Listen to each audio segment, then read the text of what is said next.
When you're involved in small micro caps like this, on Friday, as I was processing all this information, I kind of felt helpless, as a lot of other investors did, because you have this feeling like, oh, these suits could do whatever they want. Yeah, it's like a different world, right? Because a bit like the Jensen thing, like AI it's enabling us to do things we couldn't do before. And it's also enabling us to do things like an individual, putting power in the hands of an individual to do things that it may have taken like a huge army or organization to do before. This to me is another one of these proof points that, my God, this AI stuff that's in the water is now almost literally showing us that it might actually start curing cancer at a rate way faster than it's ever taken us before. Technologies and this kind of expedited pathway for, let's say, for cancer curing, but could be all sorts of issues. It's going to be slow in these countries because, you've got this like massive boulder of regulations. For an advertising-free version of this show, check out wallstreetwildlife.com.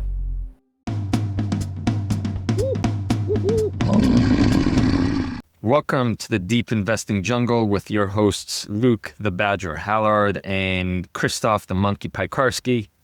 This week, we're going to talk about CEO of NVIDIA, Jensen's description of AI as a 5-layer cake and what it means for our portfolios.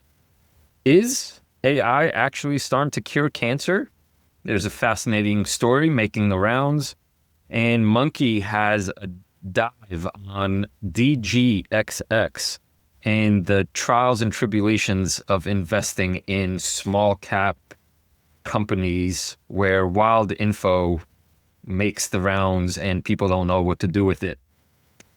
Badge, you're looking, first of all, what is this with handing over the intro duties to me? You trying to retire from your other gig and just make Monkey do all the work all of a sudden? Hey, you did such a good job last week. And this is your docket this week. Like, you're leading me through this Jensen surprise and your DGXX. So yeah, you intro it, you close it. You're so good at the fiscal AI stuff now. Oh,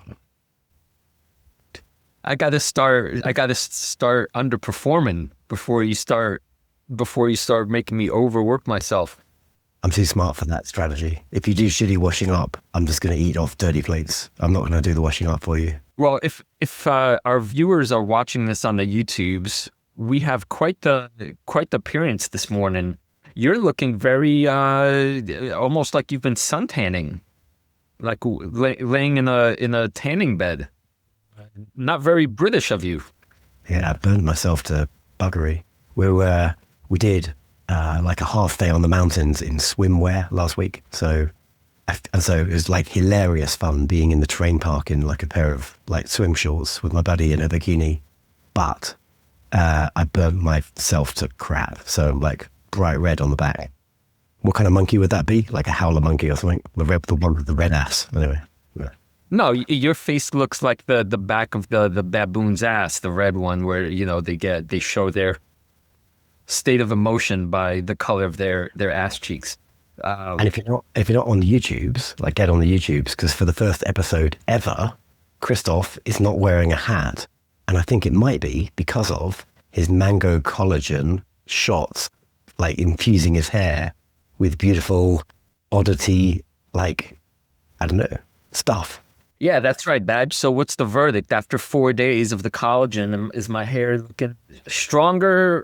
Is it glistening? I don't see any mangoes growing out of it. You sure it's working? That's right. You got to show off the goods, you got to show off the goods. So, right on. So enough about our aesthetics. Okay.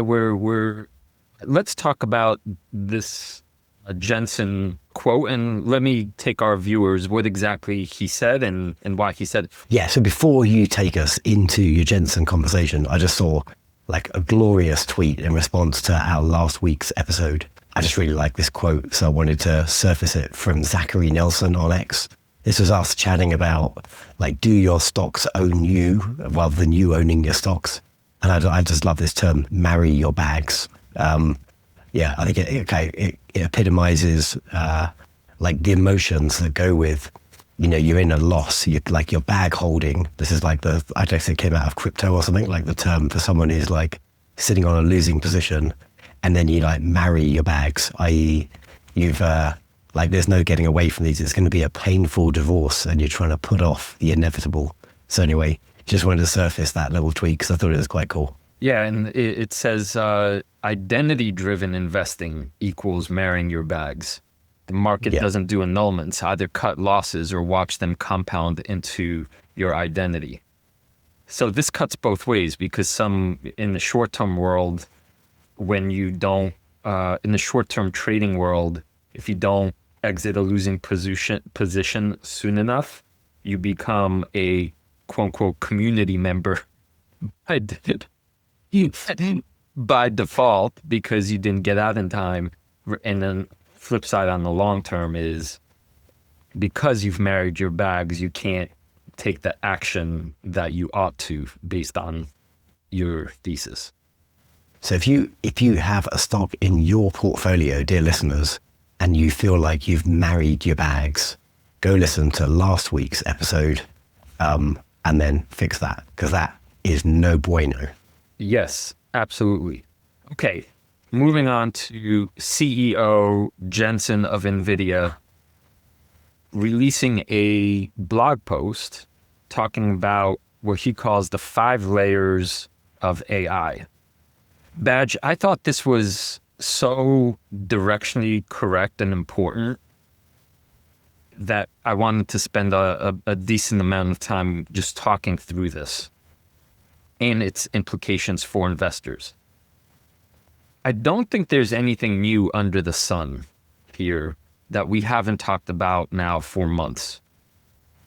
However, I do want to say that anytime the CEO of NVIDIA talks, and there's that adage that NVIDIA itself is holding up the market, because in this moment that we're in, this transition moment to AI, you have to pay attention to what the guy's saying. He's not going out there to just chit chat about fluffy things, right? And this particular message, he's now repeating several times. So what is it that this image shows? It actually shows the metaphor of a cake, meaning 5 layers of how AI is built. The bottom layer being energy, on top of that is chips, on top of that is infrastructure, on top of that is models, and on top of that is applications. And on the right side of the graphic, what we see is that those first 3 layers combined, he's calling AI factories. And then on top of that are the language or the LLMs. And then on top of that is what we as consumers might eventually actually see or use, such as robo-taxis, taking advantage of the layers underneath. That's what the graphic shows. Why is this important? Well, because I think as an investor, if we zoom way back, Badge, I think of it as catching a ride on an inevitable wave. And sometimes those waves last not just for not just for months or years, but decades.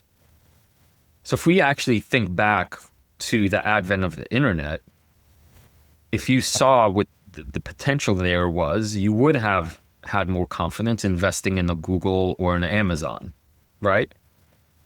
Even a Netflix, once, say, streaming became more of a thing, right? From physically going to a store to being able to use the internet to watch your movies. If you understood that paradigm, regardless of what Blockbuster was trying to do, and Monkey lived through this as an investor, it just gives you a tremendous leg up. Right. That's what you did in many ways successfully with something like Shopify as e-commerce was being built out, right? Another example, early 2000, when was it? When was SaaS as a business model, when that came on board? Like it was, investors were really talking about it hard in mid 20 teens, I guess, but the last 7 or 8 years. But that model existed for a long time. Like I was buying SaaS software for my bank in, like the 2008, 2009. Yeah, exactly. And, with that came cybersecurity. Once you understood that model and you understood the internet and what was happening there, you identified cybersecurity as a theme and you could ride that. You still are riding that hard for years. And you're just directionally correct, aligned with all these tailwinds. So I'm gonna talk about each of these layers a little bit more specifically, but maybe let me get to the punchline at the end, and I'll revisit the specifics. This is what Jensen also said in this blog. He said, quote, "We are still early. Much of the infrastructure does not yet exist. Much of the workforce has not yet been trained. Much of the opportunity has not yet been realized." And he says, we are a few $100 billion into it. Trillions of dollars of infrastructure still need to be built. So he's unequivocally trying to add perspective for us as somebody that probably knows better than anybody, that even though we are looking at these numbers and are seeing like huge hundreds of billions, we're thinking, oh my God, this is like the biggest build out in history. He coming back and saying we've just barely started. Like this is nothing yet. So stop thinking in terms of like this year, next year, start thinking in terms of decades. So to me, that's a huge signal. Like there couldn't be a more bullish signal. Albeit, I totally agree with the framework. It's fairly simple, and I agree with his statements. But let's not forget, he is like talking his own book, because he's building like the AI factories that everything else sits on top of. So obviously, it's in his interests to be selling this position. But I think it's right. I agree with you. Yes, self-serving, but seems like it's also true. As I was reading this myself, I had this sense that, and he said this himself, that up to now, we had, or during the internet computer era, it was algorithmic and database built. And so the computing intelligence was in a sense pre-programmed, versus what AI now is doing is that everything is unstructured and in real time. And that in essence, he's saying because of that major shift, everything has to be rebuilt. He's saying that that's basically his thesis statement, is the way compute now needs to happen has to be rebuilt to this new way of doing things, which is, we call for short AI. That the algorithmic database way now has to be replaced by these AI factories. So that's the main thesis, that this revolution is basically, it is affecting everything. So it's not just the top software layer, and hence his analogy of the cake. Everything has to be rebuilt and rethought. So let's go back and talk about these 5 layers. The first one is the energy layer, which is, he says, the base layer. It's the electrons. Every token or output requires ongoing energy input, unlike traditional software. So hard physical cap, no electrons, no AI. Second layer is the chips themselves. That's NVIDIA's business, obviously. It's the specialized hardware that basically convert those electrons into the massive scale computation for AI. Still, everything makes sense, right? Electrons are unstructured, chips make them go in very, very discernible pathways. Third layer is the infrastructure, which is the data centers, the cloud systems, the networking, the cooling required because of the heat generated, power delivery, the orchestration of thousands of these GPUs and CPUs into unified AI factories that produce intelligence. You take those three layers and you have, again, that AI factory. I call it the physical infrastructure necessary. On top of that, you then stack, I guess, much of what now the regular populace sees or thinks about, which is the ChatGPTs and Anthropics, right? This is the layer at which retail gets their hands onto it, dominates most of the conversation, right? Which model is the best one for what? And then, of course, the output is the end products and services, the robots that are being made, the scientific discoveries, which will come back to something like Tesla's robotaxis and Waymo robotaxis. Yeah, well, I mean, based on the comment you gave earlier, like everything, if you're saying software, like everything needs to be rebuilt, well, everything else is at the application layer. So it is like the physical AI, the robots, the cars, the manufacturing, like things in the factory, but it's also like whatever replaces the SaaS software, and it's, you know, whatever we do use in like science and drug discovery and, you know, everywhere, games, entertainment, like. Okay. So in general, this is am I aligned with the tidal wave or not? Top holding right now is ASTS, and I see this as fitting relatively smoothly in the infrastructure layer. ASTS is making physical things that are very hard to make and to shoot up, you know, hundreds of miles into space. What will that enable? It will enable basically all AI enabled machines to talk to each other in ways that were previously impossible. So I feel I'm in alignment with that, though not like almost like second degree, but still very much in alignment. 2. Yeah, and I'd argue, energy. I'd put Rocket Lab in that same category for exactly the same reasons. Okay, cool. Yeah.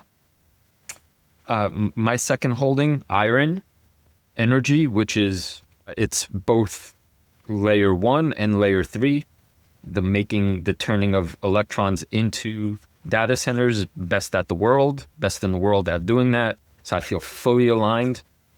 Third is EOS, which is the storage of energy in order to enable the data centers to be powered more efficiently. So full alignment there. My fourth holding is Chainlink, which this one I had to really stretch to make the case. But the way I was able to do that is saying Chainlink Labs is trying to move global finance onto blockchain. And if global finance is on blockchain, it will eventually be run by AI, cutting out the middlemen trust decisions. That is the current state of the world. So Chainlink, I would say, is an indirect beneficiary, like the number 5 application layer, but still connected directly to AI being the future. Number 5, company I will talk about later in the show, DGXX. It's same idea as iron. The data center itself connected to energy to power as the limiting factor. My 6th holding, Oddity, has nothing to do with any of that. That's a pure valuation bet. Didn't you say just last week, like Oddity was using AI to, you know, in its makeup, like design process or? Oh, sure. But I don't, those kinds of claims, Badge, at this point, like that's the fluff. That's the marketing. I mean, it's not that they're not doing that, but most companies will be doing a little something like that. I'm talking about like central core premise. And you could see that Iron, EOS, DGXX, right? They're central to what Jensen's talking about. Oddity is just one of these way down the stream kind of things. 7th holding is Ondas, which is the drone company. I'm not including that as catching the tidal wave. That's defense sector, AI adjacent, kind of like oddity in a way. And then my new purchase, I haven't talked about it at all yet on our pod, Inventure, which is a holding company inside of which is Celsius, which is a cooling company. It's going to help cool the next generation of GPUs. And so that's directly in alignment with what Jensen is talking about on the layer 3 cake for the infrastructure. My ninth holding path, UiPath, is on layer 5, the agentic stuff, the software itself. I'm sorry, layer 4, the models, or coordinating the models using agents. So that's in alignment. And then number 10 is back again to Cypher, to the infrastructure itself, which helps organize the energy.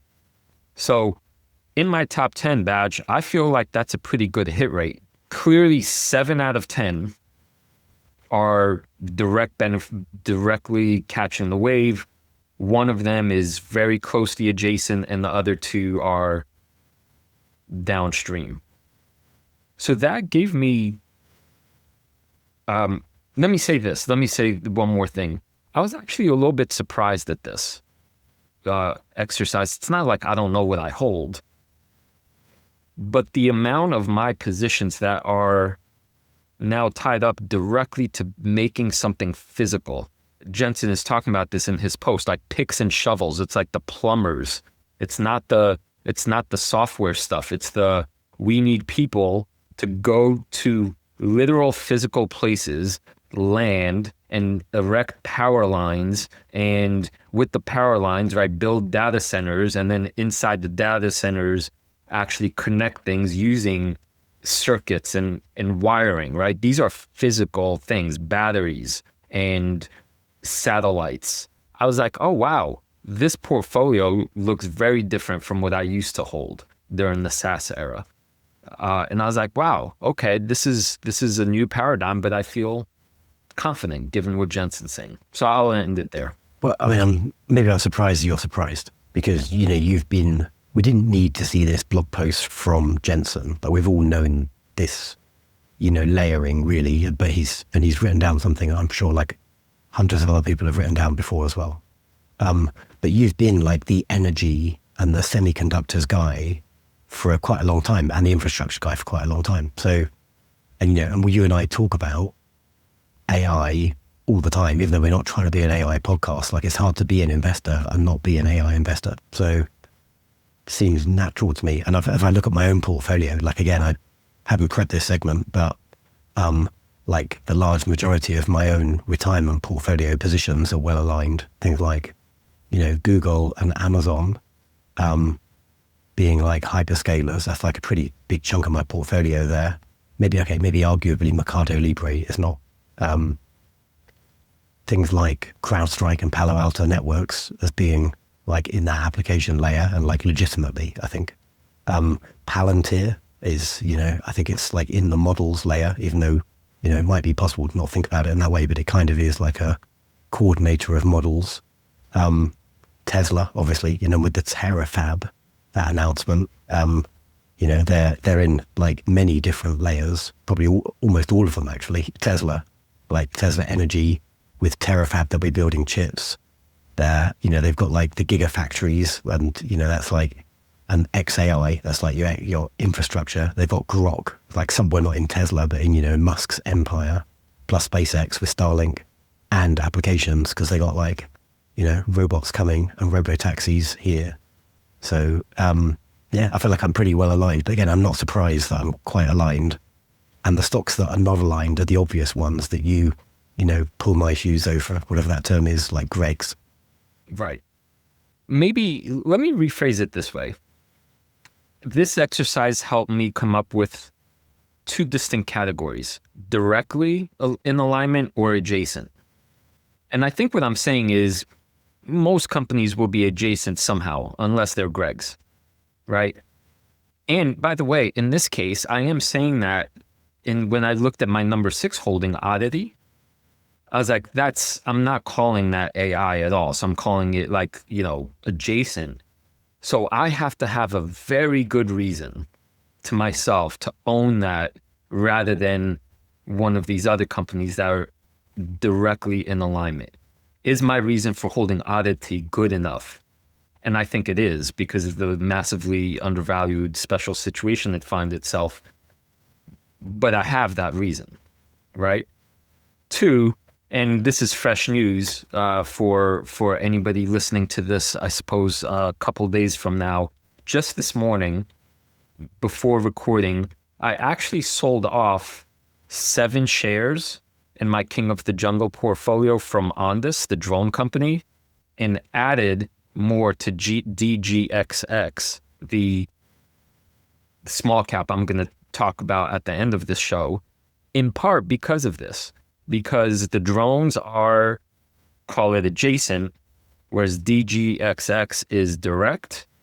And for valuation reasons and other kinds of special situation reasons, I don't feel I'm taking much of a risk to realign as much capital as I could stand to the ones that are in direct alignment.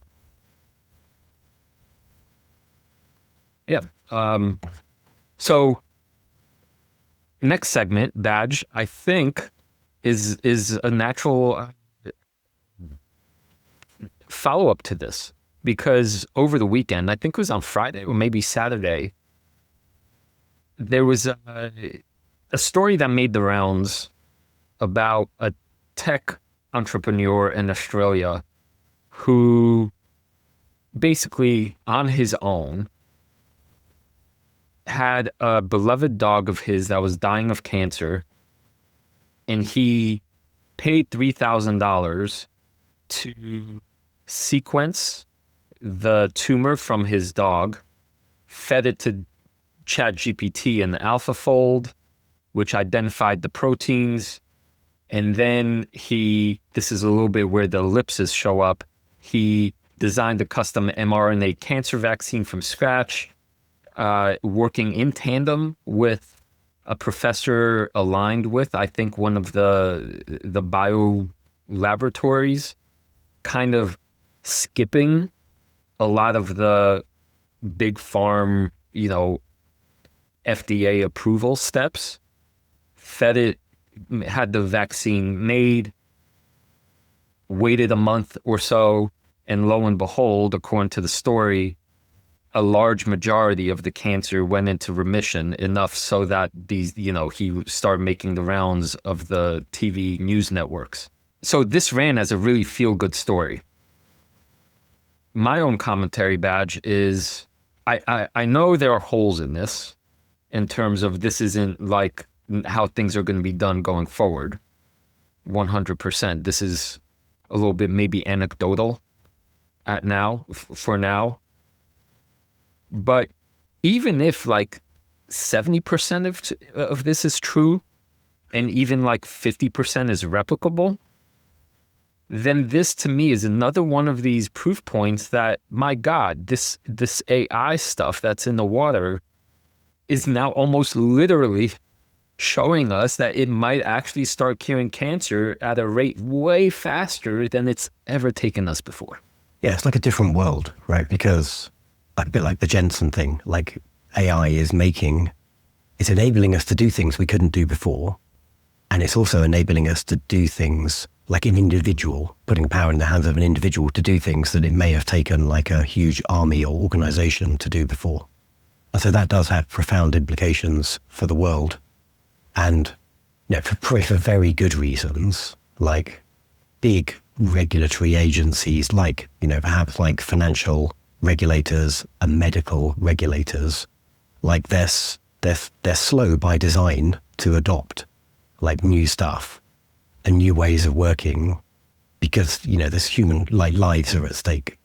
And there's like an interesting line to be walked here, right? Because you could, if we take this story at face value, you'd have like everybody rushing out to try and cure their own cancer, or like their mom's cancer or something, following a similar kind of pathway. And it is a bit of a feel-good story. There is like a bit of it's taken on a bit of a life of its own as a story. Like these techniques won't work for everything. They probably won't work for the majority of types of cancer.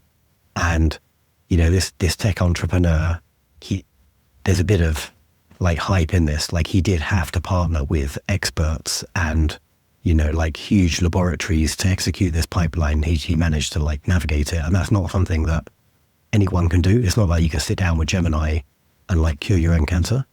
But at the same time, you know, if somebody's like the regulations are slow. And I think one part of the story, which probably is interesting, like the bureaucracy, it took like more months to get the approvals than it took to actually develop the mRNA like vaccine for the dog's cancer. Like if someone is literally, like a human is literally going to die and they've got, you know, like months to live, well, kind of should be kind of their choice to take some kind of, you know, N of 1 treatment that's specific to them.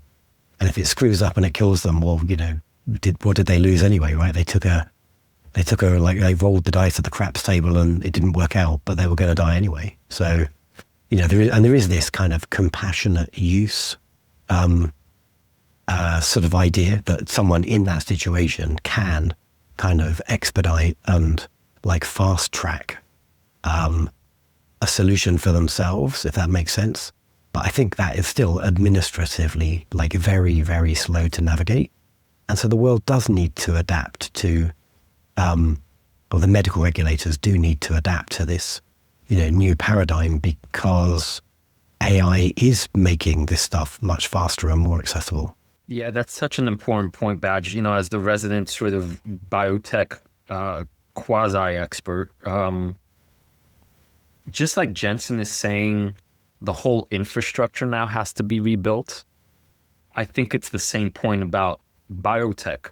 Before AI, it would take 10 years from beginning to end in 17 phases, 3 technically, but like endless sub-phases of testing and millions of dollars and waiting, versus now it's a new reality. If it's probabilistically more likely that the whole process could be sped up by 5x, 10x, 20x, and life is on the line, then I bet you we're going to be seeing many more deregulatory moves, and why biotech as an industry will have huge winners if you begin also studying that space and the companies that are willing to realign the way they do things. Yeah. So that's one point, too. And the second, Badge, as you were talking, I thought,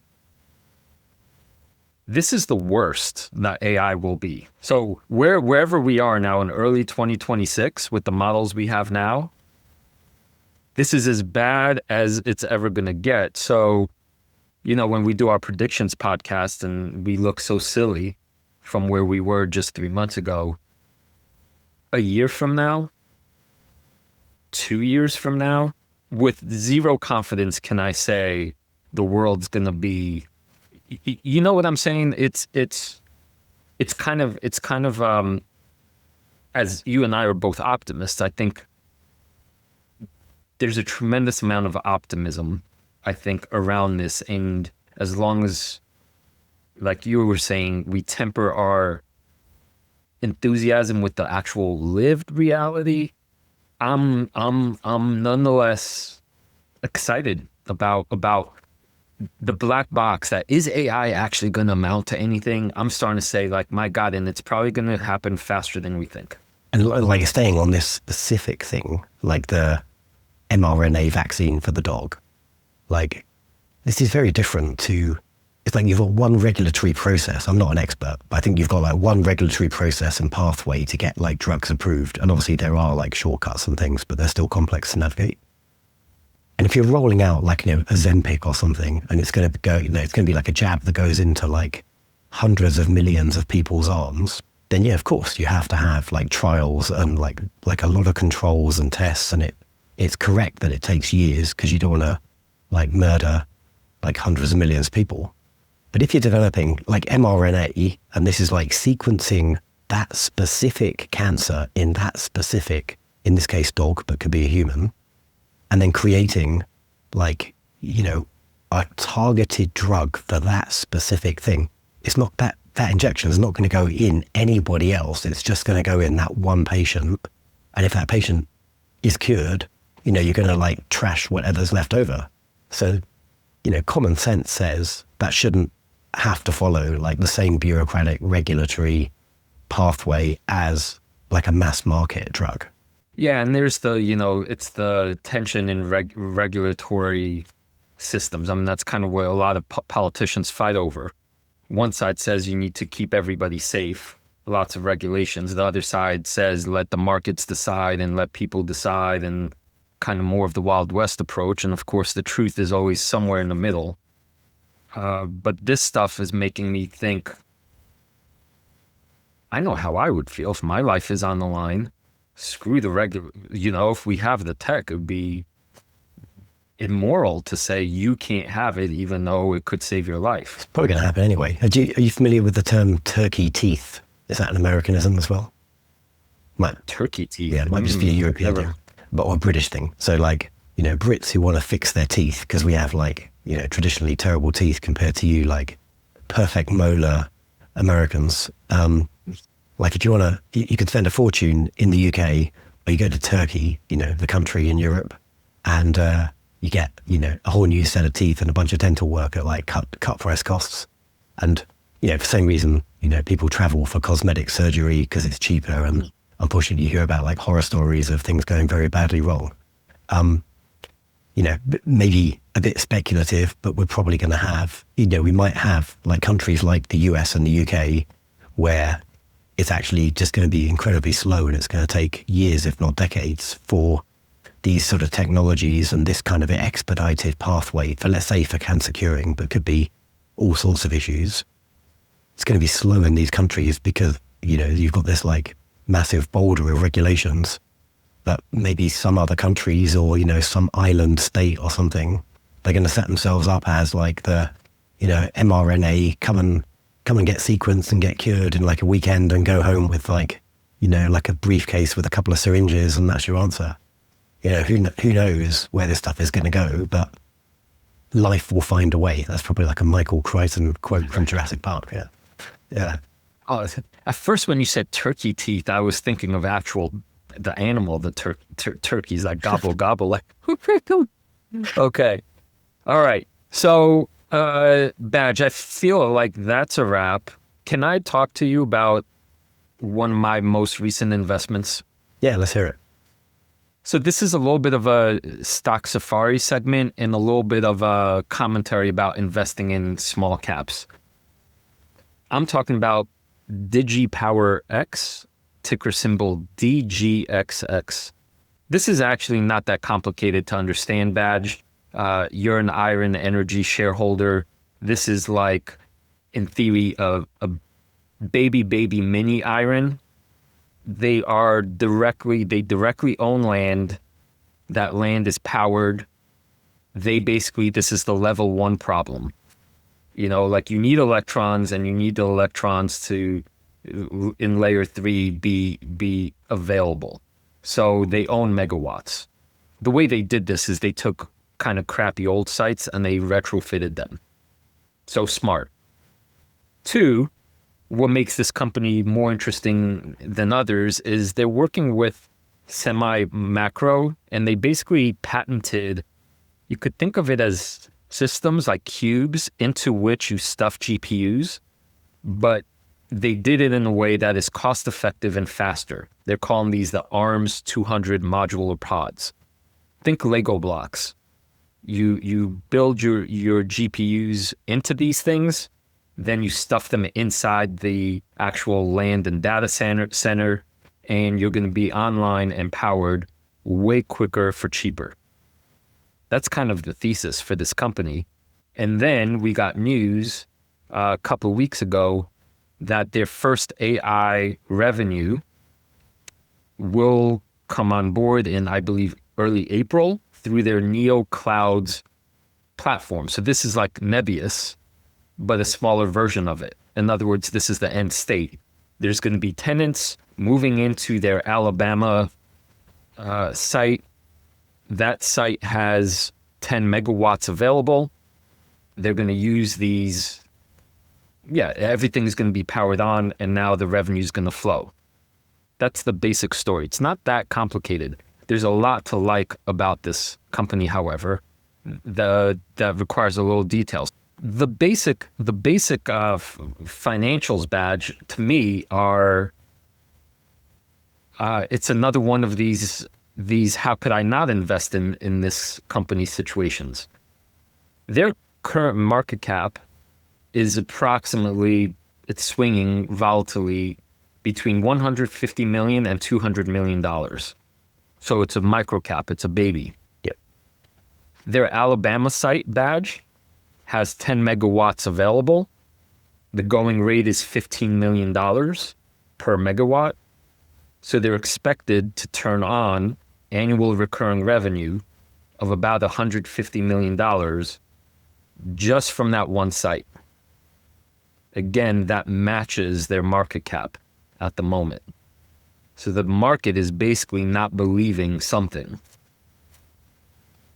right? I mean, they're discounting all the other sites and megawatts and so forth. Their balance sheet, by the way, is pristine.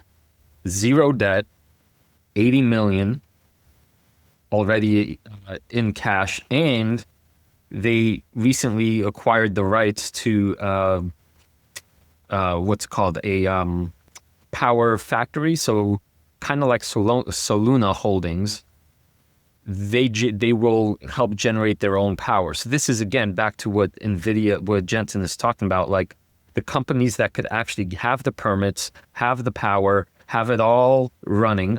The boys at Iron talk about this all the time. The lead time to get all these things working are 2 to 7 years.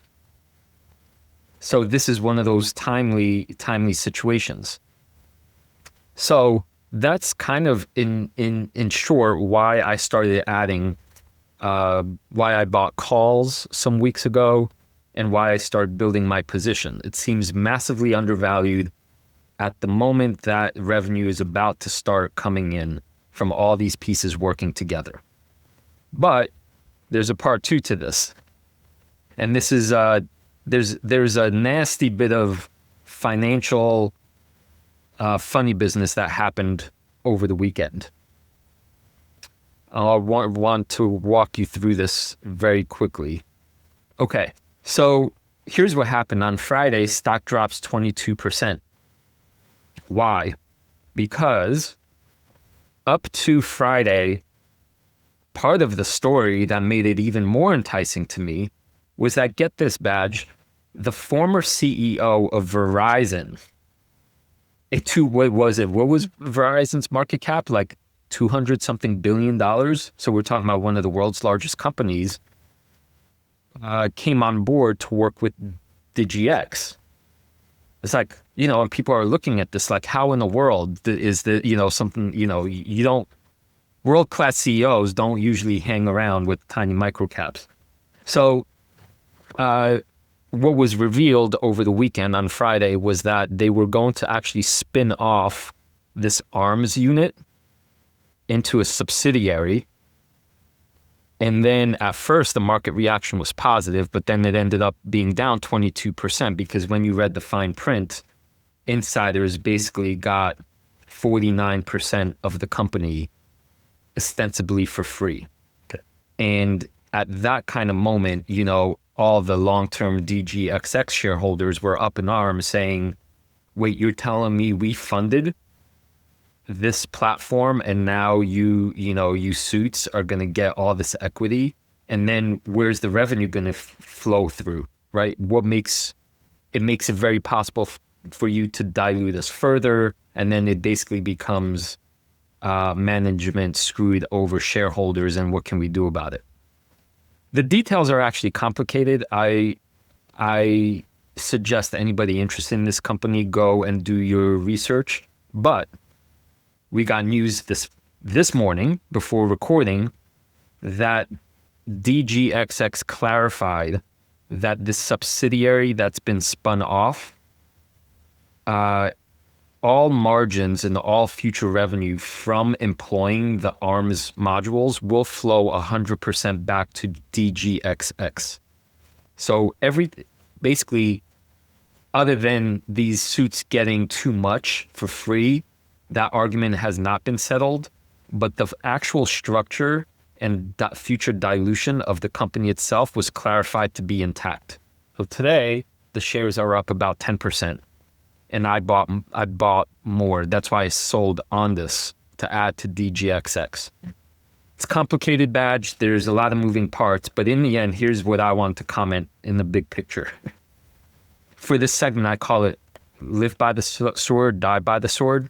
When you're involved in small micro caps like this, on Friday, as I was processing all this information, I kind of felt helpless, as a lot of other investors did, because you have this feeling like, oh, these suits could do whatever they want and the shareholders get totally screwed, and who's going to do anything about it, right?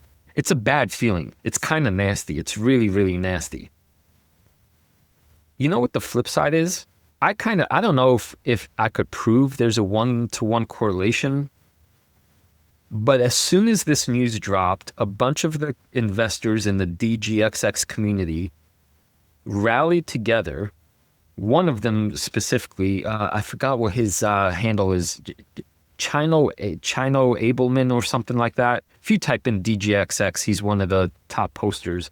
And he's a sophisticated analyst, equity analyst. He actually put together one of these, he used AI to do it, but he put together like one of these, civil lawsuit sites that says like, enter your information. This is like fiduciary, a borderline fiduciary, not crime. I don't know what you call it, right? But there's a lawsuit, and he basically galvanized a lot of investors. I think now there's close to 100 that said you can't just do this kind of thing, on a Friday 8K and expect shareholders to be like fine with it.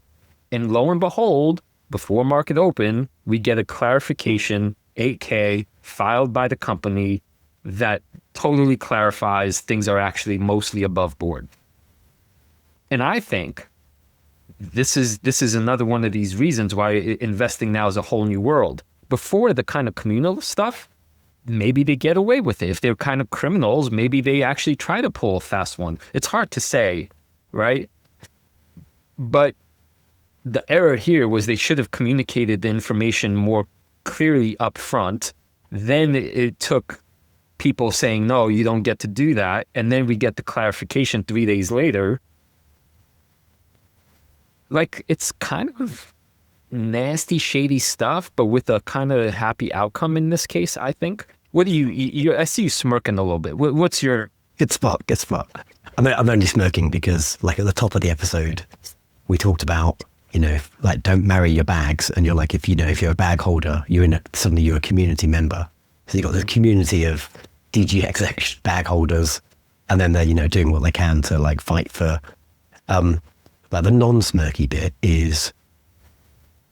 Like, what? Okay, so could this be a bit like the EOS thing from last week, right? So did management actually try to pull the wool over the eyes, or, to sneak something through and hoping it got, lost in the noise and get away with something quite material, and then they got called out and they reversed it? Or was it, it was just basically like very badly explained, and the clarification was truly a clarification? You'd hope the latter. Yeah. But if it's the former, you've got that whole question about the ethics of management and whether you should even be anything to do with this company. Right, absolutely. Having thought about this all weekend, Badge, I'm 98% sure it physically could not have been malfeasance of the structural kind, because it takes more than 2 days to rewire all the legality and all the contracts, right? They could not have just simply said, like, if they were corrupt, they couldn't have fixed it all in 2 days. And so I'm confident that this was mostly a very, very awful job of communicating by management. But what the, call it, community bag holders did was it forced them to issue a clear statement 3 days later. Right. So what's actually happened then is, like the community, or, the immediate accessibility of information And now, the rise of retail investors getting involved with much smaller companies than ever before, because information we're overwhelmed with information about companies rather than the opposite problem 50 years ago, whereas, all you could figure out was like a couple of paragraphs in the Financial Times or something. What that's driving is much more transparency, because that's what this problem was. Like, it was a lack of transparency and like some, misleading words. Nothing really changed contractually. It's just they clarified what they meant. So that's good. That's good for like capital markets and good for investors, because we're getting better quality information. And it's a bit like community notes on X, right? People are fact checking stuff they're seeing. And we need much more of that, because, as AI slop and as, misinformation becomes rife, we do need checks and balances and mechanisms to make sure what we're, consuming is factual. Hey, Badge, I want to point out something else. It's too obvious a pattern to not talk about a little bit. At this moment in our current portfolio strategies, you're the guy who invests in the world-class businesses that are way past these early stage shenanigans. And there's a very good reason you do it that way. And I'm investing almost in the other end, where I'm looking, when I think about EOS, when I think about Oddity, and I think about this case in DGXX, all three of these had drops, massive share drops of 40% to 60% overnight. And then the question becomes, is management trustworthy or not? If in fact management is trustworthy, or, there is nothing corrupt, then you're looking at 10x and more potential. If there's shady dealings, then it's a very, very bad situation. And usually the right thing to do would be to sell. And in all three cases right now, with EOS, I did not sell. I'm holding. Oddity, I actually entered the significant position with a bought call. And DGXX, I added after the drop.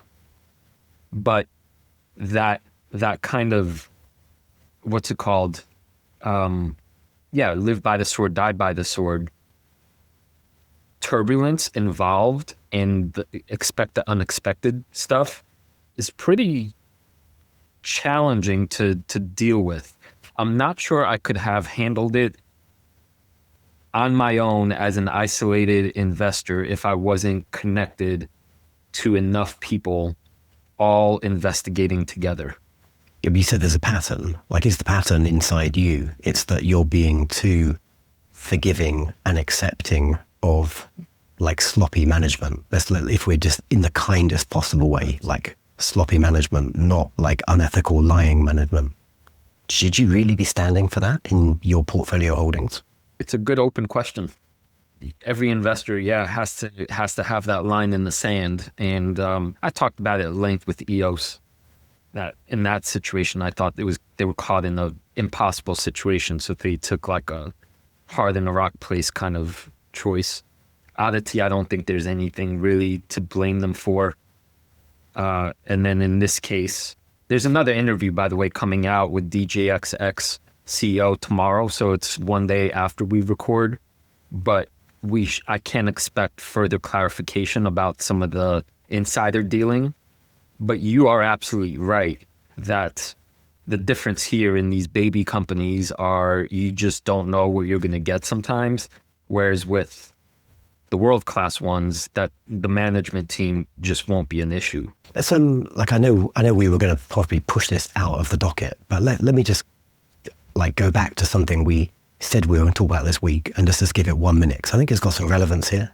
Here's a graphic you showed in episode 123 last week, but I think it's got some relevance, and it's the US Department of Energy's Building Technologies Office. And essentially it's like their own framework for how really nascent technologies and ideas, and this was specifically energy, can get to big commercial scale and really change the market. And there's a lot of things to criticize about this, but I think we can take one aspect of this and we can apply it to this debate we're having right now. Because if you're not on the YouTubes, there's quite a pretty picture. We'll put a link to it in the show notes. You've got companies at the very early end, like the left-hand side of this picture, where they're almost just like a concept, an idea, like it's like sort of stuff that isn't public market, it's venture capitalists mostly. And you've got this technological valley of death, like a lot of ideas, they just don't solve it. You could almost say like Theranos, like the blood, what's it company. And then that lady went to jail and like she's getting out soon. They didn't cross the technological valley of death because fundamentally their thing just didn't work. And they tried to blag it as opposed to just kind of, dying a graceful death, as most companies should if they have like flawed technology. And if you can get through that technological valley of death, then you've got to commercialize your thing. Like, can you actually find product market fit and sell the thing and start generating revenues? And if you can get past that. And the capitalization, the equity and debt raises and right. Yeah, exactly. Yeah, precisely. Like you need to raise money on the back of this. You've maybe proven your technology, then you got to raise money for investors. Maybe you're a public company at that point, maybe you're not. Or you get like government grants. And if you can get through that commercialization, like you've got a real thing, but maybe you don't have a real business model. Like you can't cross the profitability valley of death. And it's a bit like, some of these like perpetually unprofitable SaaS companies or tech companies that, revenue at all costs, but the business model is flawed and they just don't have the ability to turn on like real earnings. And, eventually those businesses will eventually die, even though some have lasted much longer than they should have. So I think that's a good place to stop because there's a lot more to say about this chart, but let's leave our listeners with an open question. Why would you invest in an earlier stage rather than a later stage? Obviously people do it both ways and there must be a good reason for it. And so we'll return to that graph next week. Okay, yeah. And let's actually ask that question. Get in the YouTube comments, get on the Patreon, and maybe have a look at stuff in your own portfolio and have a think about where it maps to that framework. Are you invested in stuff that's still wrangling, perhaps in the technological valley of death and maybe not going to claw its way out? Or do you own companies that are struggling to commercialize or that are failing to get to profitability? Tell us about the bags you're holding and we can have a bit of a community chat around that. So yeah, get in the YouTube comments. We'd like to hear from you. And speaking of community, there's a new recent surge in what our community members over on Patreon at patreon.com/Wall Street Wildlife are doing, which is they're sharing their own research tools and prompts and spreadsheets. And it's kind of the best case scenario where we were hoping to encourage people to do is take responsibility for their own investment growth and then start sharing the goods because we're going to win more together. And so it's just really lovely to see it. Let's specifically call out Stephen in our Patreon community, which is also at wallstreetwildlife.com. Don't forget. Like Stephen's built his own portfolio tracker and he's got like a huge number of data points. I guess he's scraping from a bunch of different financial websites, and he's built quite a nice dashboard, which is helping him like identify his highest conviction holdings. And, I love that they're like, I can see some stuff he's plagiarized from me, some stuff he's plagiarized from you, and a whole bunch of stuff that he's come up with himself that I might plagiarize. So yeah, like good job, Stephen. And we should all have some way of tracking what we own. What you've built is very sophisticated. What my buddy Jason has, if you remember from like 10 episodes ago, is freaking nothing, doesn't even know what he owns. Like try and be somewhere in the middle of Stephen and Jason if you're managing your portfolio. Try to be somewhere very close to Stephen and nowhere near Jason. Also, by the way, Badge, Eric, another one of our Patreons, shared a terrific series of prompts he used and the output. I think it was around 10 companies. And so even just seeing his prompts and the output for what came back is extremely useful. So good job, Eric. So it's just the power of a good community working together. So I couldn't be more thrilled. And let me just ask again on the YouTubes, like if you've got tools or techniques or ways of analyzing companies or sectors or the world in general, like let us know how you do it, because we're interested to hear about that.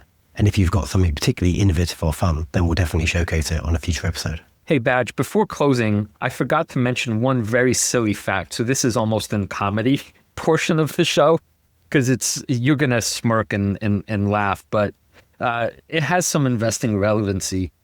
This morning, when I was making the trade to add more to DGXX, I sold off ONS to do it because I think ONS is overvalued potentially, DGXX is undervalued, blah, blah, blah. By selling 7 shares of ONS, I got to, that allowed me to buy however many shares it was of DGXX, which got me to 99 shares. And I was off by 20 cents to get the 100. And that might just be a, frivolous gimmick until you realize that when you get to 100 shares of something, a lot of options plays open up.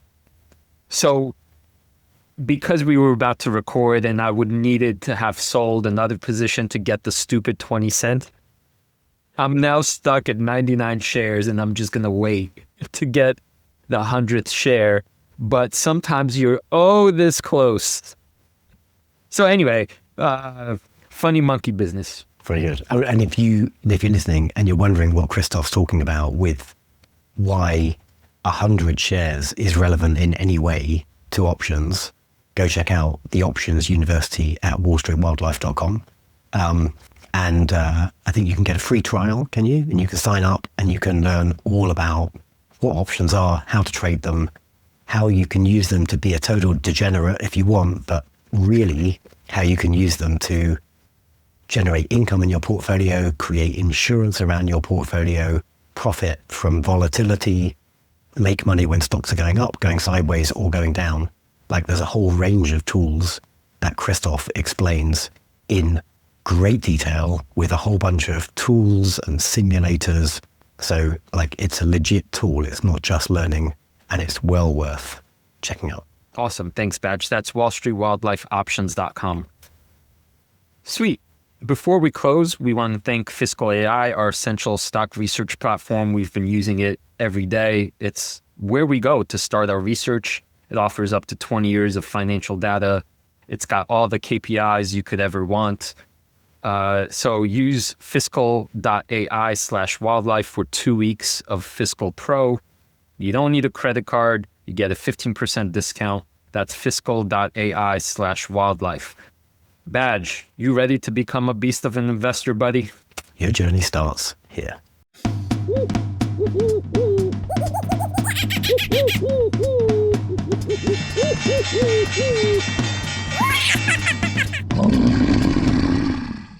A reminder that the people on this program may hold positions in the companies that are mentioned. Buying and selling stock carries financial risk, which could include loss of capital. The views in this program should not be taken as personalized advice. Before acting on any of the information provided, listeners are encouraged to consult a financial or tax professional.